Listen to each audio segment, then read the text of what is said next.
أعوذ بالله من الشيطان الرجيم. قل هذه سبيلي أدعو إلى الله على بصيرة أنا ومن اتبعني وسبحان الله وما أنا من المشركين. شهر رمضان الذي أنزل فيه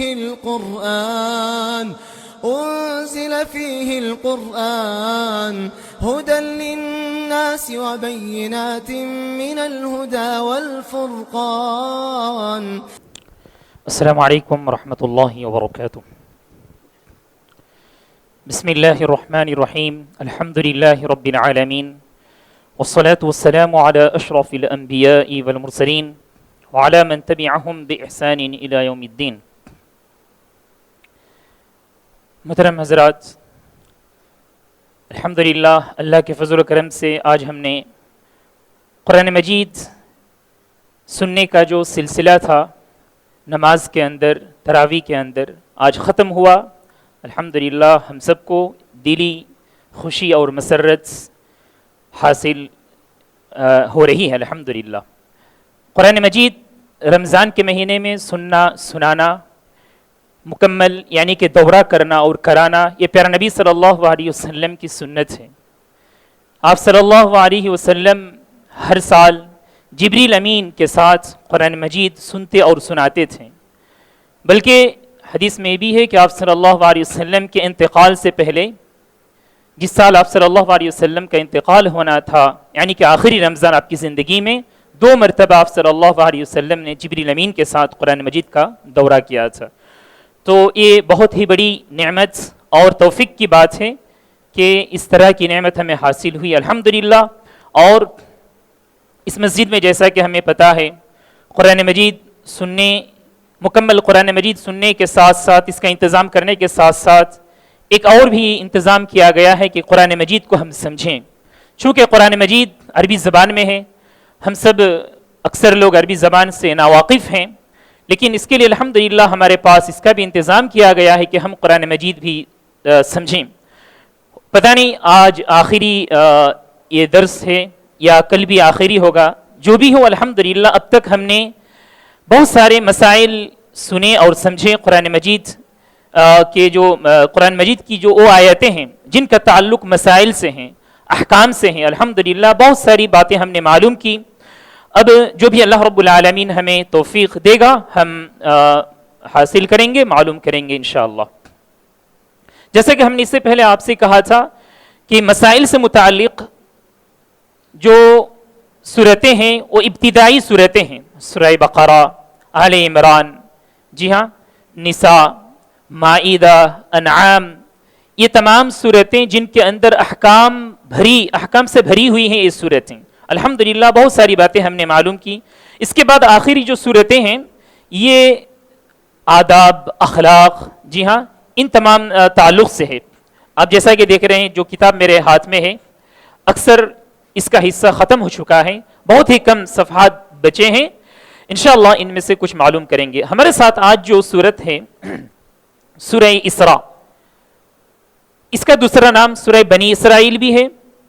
سورہ اسراء اس کو اس لیے کہا جاتا ہے، اسراء کا لفظ جو ہے عربی زبان میں کہا جاتا ہے رات میں چلنا. رات میں چلنے کو اسرا یسری اسراء کہا جاتا ہے. پیارا نبی صلی اللہ علیہ وسلم کو اللہ رب العالمین نے اپنے حکم سے جو ہے مدینے سے لے کر آپ صلی اللہ علیہ وسلم کو مسجد اقصیٰ تک لے جایا گیا تھا، اور اس کے بعد آپ صلی اللہ علیہ وسلم کو اللہ رب العالمین نے آسمان کی طرف لے کر گیا. تو جو واقعہ ہے اس کی طرف اشارہ ہے. اسی طرح بنی اسرائیل بھی کہا جاتا ہے اس صورت کو کہ اللہ رب العالمین نے بنی اسرائیل اس قوم میں کتنے انبیاء علیہم السلام کو بھیجے تھے، اور ان کے کچھ واقعات کا بھی ذکر ہے. اس مناسبت سے سورہ بنی اسرائیل بھی کہا جاتا ہے. یہ سورہ مکی ہے. پیارا نبی صلی اللہ علیہ وسلم کے اوپر جو صورتیں نازل ہوئی تھیں ان صورتوں میں سے پرانی جو صورتیں تھیں ان میں سے ایک صورت ہے سورہ بنی اسرائیل. اس صورت کے اندر 111 آیتیں ہیں. سنن ترمذی، اسی طرح مسند احمد کے اندر ایک حدیث ہے، پیارا نبی صلی اللہ علیہ وسلم ہر رات سورہ بنی اسرائیل اور سورہ زمر کی تلاوت کیا کرتے تھے. امام البانی رحمہ اللہ نے اس حدیث کو صحیح قرار دیا ہے۔ اب آئیے اس صورت کے اندر سب سے پہلی جو آیت ہمارے ساتھ ہے، آیہ نمبر 29، اللہ رب العالمین نے فرمایا فاعوذ باللہ من الشیطان الرجیم ولا تجعل يدك مغلولة إلى عنقك ولا تبسطها كل البسط فتقعد ملوما محسورا۔ اس آیت کے اندر اللہ رب العالمین نے خرچ کرنے کے سلسلے میں ادب بتلایا ہے کہ جب آدمی کو جب اللہ رب العالمین مال دیتا ہے تو مال کو وہ کیسے استعمال کرے، استعمال میں کیسے لائے۔ ایک تو نجی کچھ ضروریات ہوتی ہیں اس کو آدمی مکمل کرتا ہے، اہل و عیال میں اس کو صرف کرتا ہے، خرچ کرتا ہے۔ اسی طرح سے کہا کہ ایک حصہ ایسا بھی ہونا چاہیے اپنی کمائی کا جو اللہ رب العالمین کے راستے میں آدمی خرچ کرے۔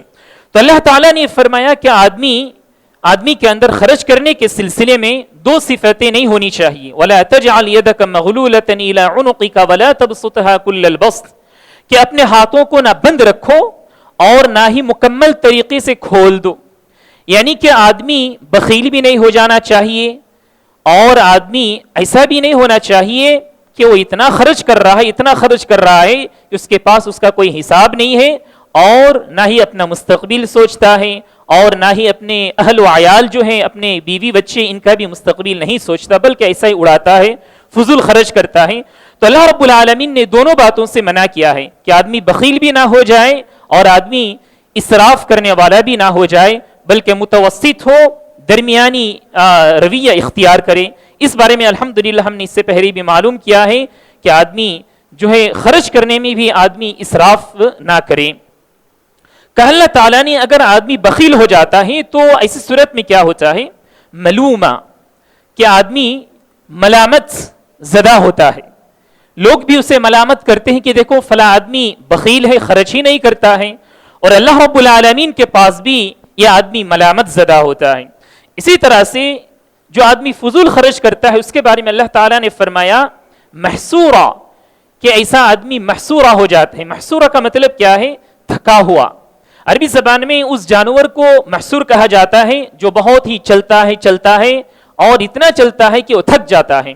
تو کہا کہ آدمی اگر اسراف کرتا ہے، فضول خرچی کرتا ہے، تو صرف کما کر ہی وہ تھک جائے گا، لیکن اچھی جگہ میں وہ خرچ نہیں کر پائے گا۔ تو یہ دونوں صفتیں آدمی کے اندر نہیں ہونی چاہیے، بلکہ بخل بھی چھوڑ دینا چاہیے اور اسراف بھی چھوڑ کر میانہ روی اختیار کر کے آدمی کو اللہ رب العالمین کے راستے میں خرچ کرنا چاہیے۔ اس کے بعد آیہ نمبر 33 ہے، اللہ رب العالمین نے فرمایا وَمَنْ قُتِلَ مَظْلُومًا فَقَدْ جَعَلْنَا لِوَلِيِّهِ سُلْطَانًا فَلَا يُسْرِفْ فِي الْقَتْلِ إِنَّهُ كَانَ مَنْصُورًا۔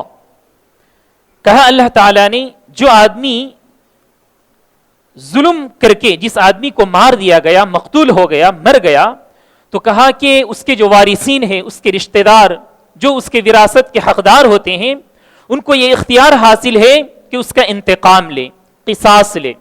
اس سے پہلے ہم نے معلوم کیا قصاص کیا ہوتا ہے، اور ساتھ ہی ساتھ کہا یا تو پھر وہ دیت لے، یہ حق حاصل ہے وارثین کو، مقتول کے وارثین کو یہ حق حاصل ہے۔ کہا اللہ تعالیٰ نے اس میں فلا یسرف فی القتل انہ کان منصورا، اس کے جو وارثین ہوں گے ان کی مدد بھی کی جائے گی، یعنی کہ جو قانونی کارروائیاں ہیں، یہ جو کارروائی ہے جن کے ہاتھ میں یہ تمام چیزیں ہوتی ہیں، ان تمام لوگوں کو چاہیے، حاکم کو چاہیے، جج کو چاہیے کہ ان کے وارثین کے ساتھ انصاف کریں۔ اگر کسی وارثین کے خاندان میں کوئی آدمی اس طرح سے مر گیا ہے، کسی نے مار دیا ہے، تو انصاف کرنا چاہیے۔ اللہ رب العالمین نے فرمایا منصورا، مددگار بن کر ان لوگوں کے بازو کھڑا ہونا چاہیے۔ اس کے بعد آیہ نمبر 36 سے کہا اللہ تعالیٰ نے وَلَا تَقْفُ مَا لَيْسَ لَكَ بِهِ عِلْمٍ إِنَّ السَّمْعَ وَالْبَصَرَ وَالْفُؤَادَ كُلُّ أُولَئِكَ كَانَ عَنْهُ مسؤولا۔ کہا کہ جس بات کا تمہیں علم نہیں ہے اس کے پیچھے نہ پڑو، کیونکہ کان، آنکھ اور دل کے بارے میں اللہ رب العالمین کے پاس پوچھا جائے گا۔ ان تمام چیزوں کے بارے میں اللہ رب العالمین کے یہاں جواب دینا پڑے گا۔ جس چیز کے بارے میں علم نہیں ہے اس کے پیچھے نہ پڑو، اس کا کیا مطلب ہے؟ کیا جس چیز کا ہمیں علم نہیں ہے کیا اس کو ہم چھوڑ دیں؟ جی نہ، ایسی بات نہیں ہے، علم تو حاصل کرنا ضروری ہے، لیکن ایسی ایسا کوئی کام یا ایسی کوئی بات جس تعلق سے ہمیں پتہ نہیں ہے تو ہم اپنی طور سے کوئی رائے پیش نہ کریں، یہ نہ کہیں کہ یہ حلال ہے یہ حرام ہے، اچھا فلاں آدمی کے ساتھ یہ ہوا، جبکہ اس کو کوئی علم نہیں ہے. تو اسی صورت میں آدمی کو چاہیے توقف کرے یا خاموشی کا اختیار کرے. کیوں؟ اس لیے کہ اللہ رب العالمین نے فرمایا علم حاصل کرنے کے لیے اللہ رب العالمین نے ہمارے جسم میں 3 طرح کے سورسز دیے ہیں. ایک تو کہا کہ کان ہے، والبصر ایک آنکھ ہے، اور ایک ہے دل ہے. ان 3 چیزوں کے ذریعے سے آدمی علم حاصل کر سکتا ہے. اللہ رب العالمین نے فرمایا کہ کان، آنکھ اور دل کے بارے میں پوچھا جائے گا.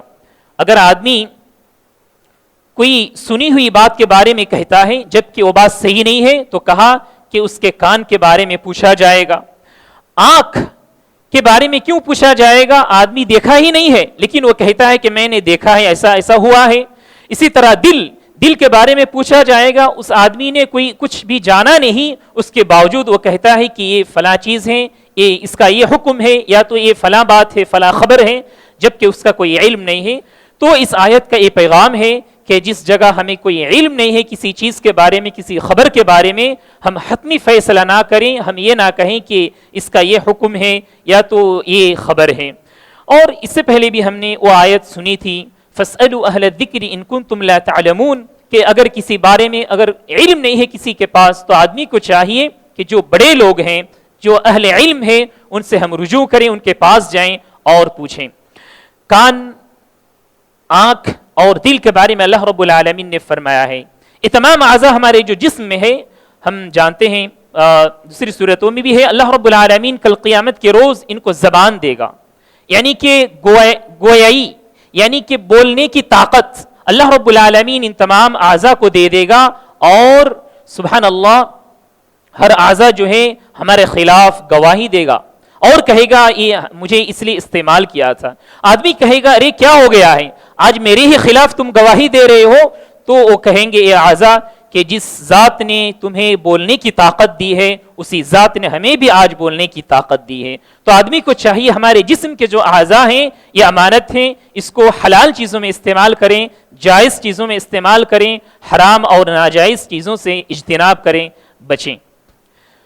اس کے بعد آیہ نمبر 37 ہے، اللہ رب العالمین نے ایک ادب کا ذکر کیا ہے وَلَا تَمْشِ فِي الْأَرْضِ مَرَحًا، کہ تم زمین میں اکڑ کر اور تکبر کرتے ہوئے نہ چلو. زمین کے اوپر چلتے ہوئے آدمی اکڑ کر اور تکبر کرتے ہوئے نہ چلے. اس سے پہلے بھی ہم نے ایک حدیث آپ کے سامنے پیش کی تھی. اس آیت کے ضمن میں اکثر مفسرین نے وہ حدیث پیش کی ہے کہ پیارے نبی صلی اللہ علیہ وسلم نے ایک خبر دی پہلے زمانے میں کہ ایک آدمی چل رہا تھا، اس کے اوپر سے چادر لٹک رہی تھی، تکبر کے ساتھ چل رہا تھا. اللہ رب العالمین نے اس آدمی کو دھسا دیا زمین میں. پیارے نبی صلی اللہ علیہ وسلم نے فرمایا کہ وہ آدمی کل قیامت کے روز تک دھستا ہی رہے گا. تو چلتے وقت بھی پیارے نبی صلی اللہ علیہ وسلم نے بھی ہم سب کو بہت سارے آداب بیان کیے ہیں، سکھلائے ہیں کہ آدمی جب چلتا ہے تکبر نہیں کرنا چاہیے. اسی طرح آدمی اکڑ کر نہ چلے. اور پیارے نبی صلی اللہ علیہ وسلم جس طرح سے چلتے تھے، حدیث کے اندر یہ ہے کہ آپ صلی اللہ علیہ وسلم اس طرح سے چلتے تھے ایسا لگتا تھا کہ کسی اونچی جگہ سے آپ صلی اللہ علیہ وسلم اتر رہے ہیں. تیز رفتار آپ صلی اللہ علیہ وسلم چلتے تھے، بہت ہی ناز و نخرے کے ساتھ نہیں چلتے تھے. جی ہاں، تکبر سے بھی نہیں چلتے تھے، بالکل میانہ روی. ایک صحابی کے بارے میں کہتے ہیں کہ عمر رضی اللہ عنہ کا واقعہ ہے کہ اس صحابی ان کو جب پتہ چلا کہ اللہ رب العالمین منع کر رہا ہے زمین کے اوپر سے اکڑ کر چلنے سے، تو انہوں نے بہت ہی کمزوری کے ساتھ چلنا شروع کر دیا. عمر رضی اللہ عنہ نے فرمایا کہ اس آدمی کو کوڑا برسایا جائے. یعنی اللہ رب العالمین کا یہ حکم نہیں ہے کہ بالکل کمزوری کے ساتھ آدمی چلے، بلکہ اللہ رب العالمین آدمی کو جو طاقت دیا ہے اس طاقت کو استعمال کرے، میانہ روی جو نارمل چلن ہے اس طرح سے چلے، ایسا نہیں کہ وہ تکبر کے ساتھ چلے. یہ اس آیت کا پیغام تھا. اس کے بعد آئیے حضرات، ایک اور مشہور آیت ہے ہمارے ساتھ، آیہ نمبر 78 سورہ اسراء کی. اللہ رب العالمین نے فرمایا اقم الصلاة لدلوک الشمس الى غسق اللیل وقرآن الفجر ان قرآن الفجر کان مشہودا. کہا کہ سورج کے غروب ہونے کے وقت رات کے اندھیرے تک تم نماز قائم کرو. وقرآن الفجر، اور فجر کے وقت قرآن مجید کا پڑھنا. ان قرآن الفجر کان مشہودا، اور صبح کے وقت، فجر کے وقت قرآن مجید کا پڑھنا یہ حاضر ہونے کا وقت ہے. یعنی کہ اس آیت کے اندر ایک تو نماز کے بارے میں کہا گیا ہے، اور ساتھ ہی ساتھ قرآن مجید کی تلاوت کے بارے میں، کہ آدمی جب نماز پڑھتا ہے، یعنی کہ یہاں پہ دو وقت کے بارے میں اللہ رب العالمین نے فرمایا ہے کہ ایک تو ہے مغرب کے وقت جب سورج غروب ہو رہا ہے، اور اسی طرح فجر کے وقت. جیسا کہ ہم نے اس سے پہلے بھی حدیث میں معلوم کیا ہے کہ اللہ رب العالمین نے فرشتوں کو کچھ ڈیوٹیوں پر لگا دیا ہے. کچھ فرشتے ایسے ہیں جو دن میں رہتے ہیں، صرف اور صرف ان کی ڈیوٹی دن میں ہوتی ہے. جو ہی مغرب کا وقت آتا ہے، اندھیرا جب چھانے جاتا ہے، جی ہاں، اس وقت یہ فرشتے چلے جاتے ہیں. اللہ رب العالمین ان سے پوچھتے ہیں کہ ہمارے بندوں کو تم نے کس حالت پر چھوڑ کر آئے؟ یہ فرشتے کہتے ہیں ہم نے اللہ تمہارے بندے کو ہم نے نماز پڑھتے ہوئے چھوڑ کر آئے. جب رات کے فرشتے اپنی ڈیوٹی کر کے واپس جاتے ہیں، جی ہاں، جب اللہ رب العالمین ان سے پوچھتے ہیں کہ تم نے ہمارے بندوں کو کس حالت میں چھوڑا؟ یہ فرشتے کہتے ہیں اللہ ہم نے آپ کے بندوں کو نماز کی حالت میں چھوڑا. تو اس سے پتہ چلتا ہے مغرب کی نماز اور فجر کی نماز کی کیا فضیلت ہے. اسی طرح حضرات قرآن مجید کی تلاوت، خصوصاً فجر کے وقت قرآن مجید کی تلاوت کی بھی بڑی اہمیت اس کی بھی پتہ چلتی ہے. تو ہم سب کو چاہیے کہ قرآن مجید کی بھی تلاوت کی پابندی کریں. قرآن مجید کی تلاوت کی تو ہم عام طور پر رمضان کے موقع پر پابندی کرتے ہیں، لیکن صرف اور صرف رمضان کے مہینے کے حد تک نہ رکھیں، بلکہ ہماری زندگی کا ایک معمول بنا لیں کہ ہر روز، ہر ہفتے ہم قرآن مجید کا اتنا حصہ پڑھیں، اور الحمدللہ ہماری زندگی میں اس کی ایک خصوصی برکت بھی حاصل ہوگی انشاءاللہ. اسی طرح آیہ نمبر 110 سے ہے ہمارے ساتھ، اللہ رب العالمین نے فرمایا وَلَا تَجْهَرْ بِصَلَاتِكَ وَلَا تُخَافِتْ بِهَا وَابْتَغِ بَيْنَ ذَلِكَ سَبِيلًا.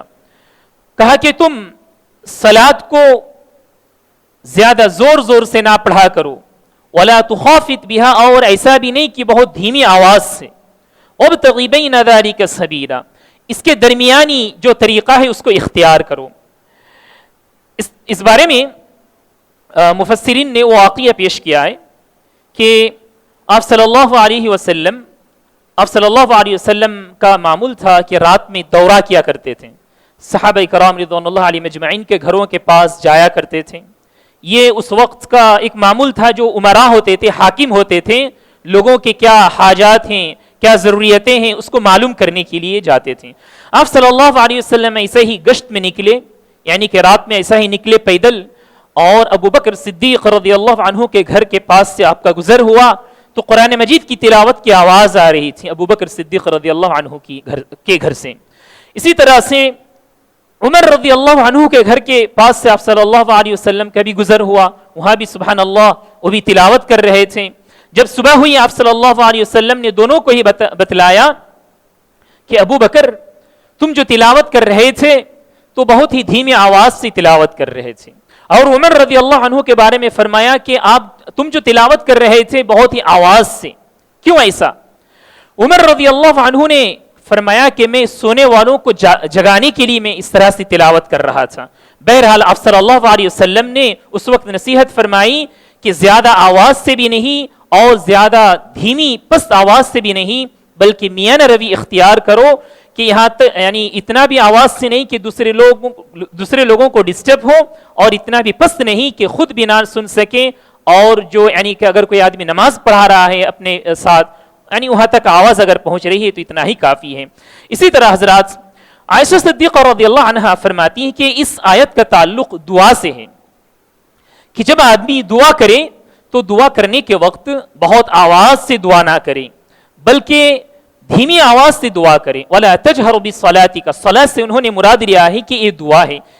یہ حدیث بخاری اور اسی طرح سے مسلم کے اندر موجود ہے.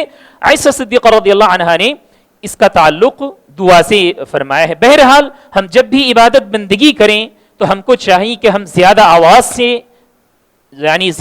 سے نہ کریں بلکہ پست آواز سے کریں. اسی میں ہی جو ہے اخلاص ہے، جیسا کہ اس سے پہلے ہم نے معلوم کیا. اسی طرح حضرات ہمارے ساتھ آخری آیت ہے اس سورت کی، سورہ بنی اسرائیل کی. وقل الحمد لله الذي لم يتخذ ولدا ولم يكن له شريك في الملك ولم يكن له ولي من الذل وكبره تكبيرا. اس آیت کے اندر اللہ رب العالمین نے حکم دیا ہے پیارے نبی صلی اللہ علیہ وسلم کو کہ آپ صلی اللہ علیہ وسلم اللہ رب العالمین کی بڑائی بیان کریں، اور جس طرح سے کفار جب طواف کیا کرتے تھے وہ لوگ لبیک اللہم لبیک لبیک لا شریک لک لبیک کے بجائے جو ہے وہ دوسرے یعنی ان کے جو معبودان باطلات ہیں ان کے بارے میں وہ تذکرہ کیا کرتے تھے. تو پیارے نبی صلی اللہ علیہ وسلم کو اللہ رب العالمین نے حکم دیا ہے کہ دعاؤں میں اللہ رب العالمین کی بڑائی کا یعنی ذکر کریں، اللہ رب العالمین کی جو حمد ہے ثنا ہے اس کو زیادہ سے زیادہ ذکر کریں. اس کے بعد حضرات اور کچھ آیتیں ہم انشاءاللہ آج کے درس میں لیتے ہیں، اس کے بعد ختم کریں گے. یہ سورہ بنی اسرائیل کی کچھ آیتیں تھیں. اس کے بعد جو ہے سورہ بنی اسرائیل کے بعد سورہ مریم ہے، لیکن اس کو صدیق حسن خان رحمہ اللہ نے دیکھا کہ اس کے اندر کوئی ایسی آیت نہیں ہے جس کا تعلق احکام سے ہے. انہوں نے کیا کیا، سورہ طٰہٰ سے کچھ آیتیں لی ہیں اور پیش کیا ہے. سورہ طٰہٰ اس کے اندر اللہ رب العالمین نے 135 آیتوں کو بیان کیا ہے. یہ سورہ مکی ہے، اور امام قرطبی رحمہ اللہ فرماتے ہیں کہ وَكَانَ ذَلِكَ سَبَبُ اسلام عمر رضی اللہ عنہ. یہ جو سورہ طٰہٰ ہے عمر رضی اللہ عنہ کے اسلام قبول کرنے کا ایک ذریعہ ہے، یہ بھی کہتے ہیں. اس کے بعد آئیے ہمارے ساتھ سب سے پہلی جو آیت ہے اس سورت سے، بلکہ ایک ہی آیت ہے، آیت نمبر 131 اللہ رب العالمین نے فرمایا وَلَا تَمُدَّنَّ عَيْنَيْكَ إِلَى مَا مَتَّعْنَا بِهِ أَزْوَاجًا مِّنْهُمْ زَهْرَةَ الْحَيَاةِ الدُّنْيَا. کہا کہ لوگوں اپنی آنکھیں دنیاوی زندگی کی جو عارضی رونقیں ہیں اس کی طرف تم نہ دوڑاؤ. یعنی کہ اللہ رب العالمین نے یہ حکم دیا ہے کہ یہ جو قرآن مجید کی ایک اور آیت ہے زُيِّنَ لِلنَّاسِ حُبُّ الشَّهَوَاتِ مِنَ النِّسَاءِ وَالْبَنِينَ، کہ دنیاوی زندگی کو اللہ رب العالمین نے عورتوں سے، اسی طرح سے جو سونا ہے، چاندی ہے، اور بھی جو اولاد ہیں، ان تمام چیزوں سے اللہ رب العالمین نے اس دنیا کو مزین کر دیا ہے، خوبصورت بنا دیا ہے. اللہ رب العالمین نے فرمایا کہ دنیا کی جو یہ خوبصورتی ہے یہ عارضی خوبصورتی ہے، ٹیمپرری خوبصورتی ہے، اس کی طرف تم اپنی نگاہوں کو نہ دوڑاؤ. اس کا مطلب کیا ہے کہ آدمی زیادہ اس کی طرف مائل نہ ہو جائے. بل تؤثرون الحیات الدنیا والآخرۃ خیر وابقا، کہ آدمی ان تمام چیزوں کو تو حاصل کرے لیکن اس کا اصل مقصد وہ آخرت ہو. ان تمام چیزوں میں پڑھ کر آدمی آخرت کو نہ بھول جائے. اس لیے اللہ رب العالمین نے فرمایا کہ ان تمام چیزوں کی طرف حرص کی نگاہ سے، لالچ کی نگاہ سے نہ دیکھو. اس کے بعد سورہ الحج ہے، بس چند آیتیں لیتے ہیں اس کے بعد ختم کریں گے انشاءاللہ. سورہ انبیاء ہے اس کے بعد، لیکن سورہ انبیاء کو انہوں نے چھوڑ دیا ہے. اس کے اندر کوئی ایسی آیت نہیں ہے جو احکام سے متعلق ہے. سورہ حج کے اندر اللہ رب العالمین نے حج سے متعلق کچھ آیتیں بیان کی ہیں، اور اس آیت کے اندر 78 آیتیں ہیں. اس سورت کی کچھ آیتیں ہیں جو مکے میں نازل ہوئی تھیں، اور کچھ آیتیں ہیں جو مدینے میں نازل ہوئی تھی، کچھ ہجرت سے پہلے اور کچھ ہجرت کے بعد. محترم حاضرین، آیت نمبر 5 ہے ہمارے ساتھ. سب سے پہلے اللہ رب العالمین نے انسان کی تخلیق کے بارے میں اس آیت میں فرمایا ہے یا ایھا الناس ان کنتم فی ریب من البعث فإنا خلقناکم من تراب ثم من نطفة ثم من علقة ثم من مضغة مخلقة وغیر مخلقة لنبین لکم الی آخر الآیہ. اس آیت کے اندر اللہ رب العالمین نے انسان کو کس طرح سے تیار کیا ہے. انسان کا جو یہ خوبصورت سا جسم ہے، لقد خلقنا الانسان فی احسن تقویم، یہ جو بہترین شکل و صورت میں اللہ رب العالمین نے انسان کو بنایا ہے، وہ کتنے ادوار سے گزرا ہے، کتنے مراحل سے گزرا ہے. فرمایا اللہ رب العالمین نے سب سے پہلے کہا کہ آدمی کو اللہ رب العالمین نے مٹی سے بنایا ہے، اور خالص مٹی سے اللہ رب العالمین نے سب سے پہلے آدم علیہ السلام کو تیار کیا تھا. اس کے بعد اللہ رب العالمین نے جو ہے نطفے کا ذریعہ بنایا. تو سب سے پہلے اللہ رب العالمین نے فرمایا کہ آدمی کا جو یہ خوبصورت سا جسم ہے ایک قطرہ پانی، جی ہاں، اس سے پہلے اللہ رب العالمین بنایا. پھر کہا خون کا جو ہے حصہ، منجمد خون، جمع ہوا خون علقہ. اس کے بعد کہا کہ کچھ مراحل کے بعد گوشت کا وہ ٹکڑا بن جاتا ہے. پھر کہا کہ وَنُقِرُّ فِي الْأَرْحَامِ مَا نَشَاءُ إِلَىٰ أَجَلٍ مُّسَمًّى. اس کے بعد دوسری آیت میں کہ اللہ رب العالمین ہڈیاں دیتا ہے. جی ہاں, پھر اللہ رب العالمین ایک وقت تک آدمی کو اپنے ماں کے پیٹ میں رکھتا ہے جہاں تک اللہ رب العالمین کی مرضی ہوتی ہے. پھر کہا اللہ رب العالمین نے ایک بچے کی شکل میں آدمی کو نکالتا ہے, اس دنیا میں لاتا ہے اللہ رب العالمین. پھر کہا اللہ تعالیٰ نے ثُمَّ لِتَبْلُغُوا أَشُدَّكُمْ, پھر آدمی جوانی کے مرحلے میں پہنچتا ہے.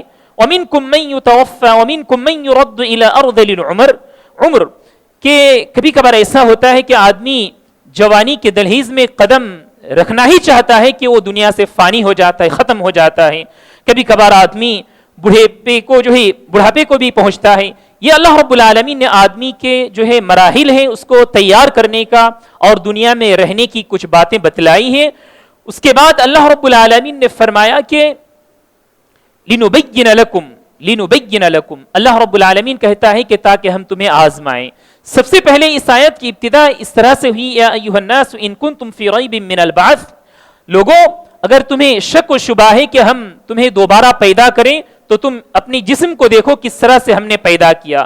علماء کرام نے فرمایا, مفسرین نے فرمایا وَالْآیَةُ مِن شَوَاهِدِ الْبَعْثِ بَعْدَ الْمَوْتِ, کہ یہ آیت دلیل ہے یہ آیت دلیل ہے اس بات کی کہ اللہ رب العالمین آدمی کو موت دینے کے بعد پھر دوبارہ زندہ کرے گا. جو ذات اللہ رب العالمین ہے, جو ذات آدمی کو بنا سکتا ہے, تیار کر سکتا ہے, اللہ رب العالمین کے لیے اور زیادہ آسان ہے. بلکہ اللہ رب العالمین کے لیے کٹھن اور آسان کا جو کمپیئر, یہ بالکل غلط بات ہے. اللہ رب العالمین انما امرہ اذا اراد شیئا ان یقول له کن فیکن, بس اللہ رب العالمین کا کہنا ہوتا ہے کہ ہو جا تو وہ چیز ہو جاتی ہے. اس کے بعد میں اور زیادہ وقت نہ لیتے ہوئے بس یہیں پر گفتگو ختم کرتے ہوئے اللہ رب العالمین سے دعا کرتا ہوں کہ اللہ تعالی ہمیں علم اور عمل میں اضافہ کرے. کچھ اور بھی آیاتیں ہیں انشاءاللہ آئندہ درس میں ہم لیں گے. جزاکم اللہ خیرا, بارک اللہ فیکم, سبحانک اللہم وبحمدک, اشہد ان لا الہ الا انت, استغفرک واتوب الیک. والسلام علیکم ورحمۃ اللہ وبرکاتہ.